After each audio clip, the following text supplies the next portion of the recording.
এই জামানার কথাই নবীজি বলছেন সাল্লাল্লাহু আলাইহি ওয়াসাল্লাম, তোমাদের সামনে এমন একটা যুগ আসছে, নবীজি বলছেন জামানা সাবরিন, কঠিন জামানা, যেই জামানায় ঈমান নিয়ে চলাটা হবে হাতের মধ্যে আগুন নিয়ে চলার মতো।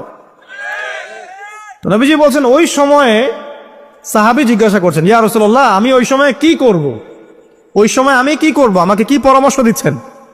নবী সাল্লাল্লাহু আলাইহি ওয়াসাল্লাম বলছেন, হে আমর ইবনে আস, তুমি ওই সময়ে বাড়িতে অবস্থান করো, বাসায় থাকো, বিনা প্রয়োজনে বাড়ির বাইরে এসো না। ওই সময় তুমি নিজের পাপের জন্য আল্লাহর কাছে ক্রন্দন করতে থাকো, বিনা প্রয়োজনে বাড়ির থেকে বের হয়েও না।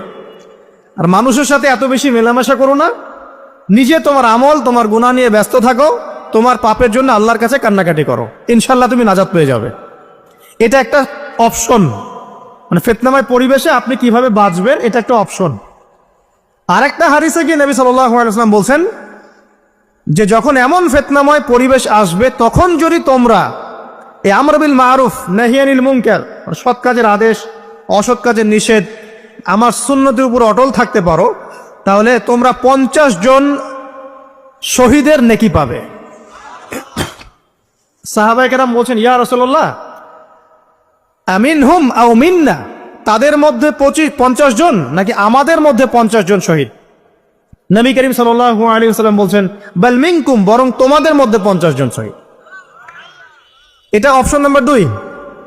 এক কি বললাম, আপনি নিজেকে নিয়ে ব্যস্ত থাকেন, বাসায় থাকেন, বিনা প্রয়োজনে বাড়ির থেকে বের হবেন না, মানুষের সাথে কম মেলামেশা করেন এবং নিজের পাপের জন্য আল্লাহর কাছে কান্নাকাটি করেন, নিজের আমল নামা নিয়ে ব্যস্ত থাকেন, ইনশাআল্লাহ নাজাত পাবেন। 2 নাম্বার, যদি আপনার কাছে আরো বেশি যোগ্যতা থাকে এবং আপনি আরো বেশি সাহসী হন এবং আপনি